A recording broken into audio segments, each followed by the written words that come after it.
कुंभलगढ़ दुर्ग राजस्थान के राजसमंद जिले में स्थित एक दुर्ग है। निर्माण कार्य पूर्ण होने पर महाराणा कुंभा ने सिक्के चलवाए थे, जिन पर दुर्ग और उसका नाम अंकित किया गया था।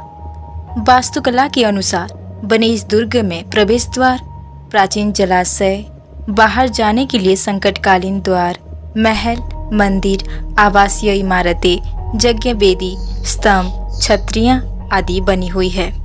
दुर्ग का निर्माण महाराणा कुंभा ने सन 13 मई 1459 में बनाया था।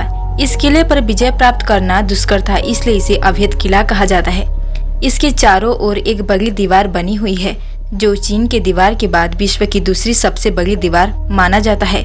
इस किले की दीवारें लगभग 36 किलोमीटर लंबी है और यह किला यूनेस्को की सूची में सम्मिलित है।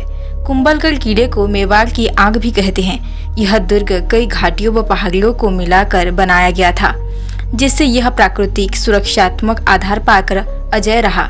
इस दुर्ग में ऊंचे स्थानों पर महल, मंदिर व आवासीय इमारतें बनाई गई है और समतल भूमि का उपयोग कृषि कार्य के लिए किया गया। वही ढलान वाले भागों को उपयोग जलाशय के लिए कर इस दुर्ग को यथासंभव स्वावलंबी बनाया गया। इस दुर्ग के भीतर एक गढ़ है, जिसे कटाहार गढ़ कहा जाता है। यह गढ़ 7 विशाल द्वारों, सुदृढ़ प्राचीरों से सुरक्षित है। इस गढ़ के शीर्ष भाग में बादल महल है व कुंभा महल सबसे ऊपर है।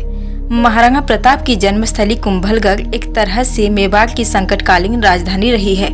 महाराणा कुंभा से लेकर महाराणा राज सिंह के समय तक मेवाड़ पर हुए आक्रमणों के समय राज परिवार इसी दुर्ग में रहे। यहीं पर कुंवर पृथ्वीराज और राणा सांगा का बचपन भी बीता। उगना राजकुमार कुंवर पृथ्वीराज की छतरी भी इस दुर्ग में देखी जा सकती है। महाराणा उदय सिंह को भी पन्नाधाय ने इस दुर्ग में छिपाकर पालन पोषण किया था। हल्दी घाटी के युद्ध के बाद महाराणा प्रताप भी काफी समय तक इसी दुर्ग में रहे। इस दुर्ग के बनने के बाद ही इस पर आक्रमण शुरू हो गई, लेकिन एक बार को छोड़कर ये दुर्ग प्राय अजय ही रहा है। लेकिन इस दुर्ग की कई दुष्टांत घटनाएं भी है, जिसे महाराणा कुंभा को कोई नहीं हरा सका। वही शूरवीर महाराणा कुंभा इसी दुर्ग में अपने पुत्र ओदा सिंह द्वारा राज्य पिपासा में मारे गए। कुल मिलाकर दुर्ग ऐतिहासिक विरासत की शान और शूरवीरों की तीर्थस्थली हमेशा से ही रहा है।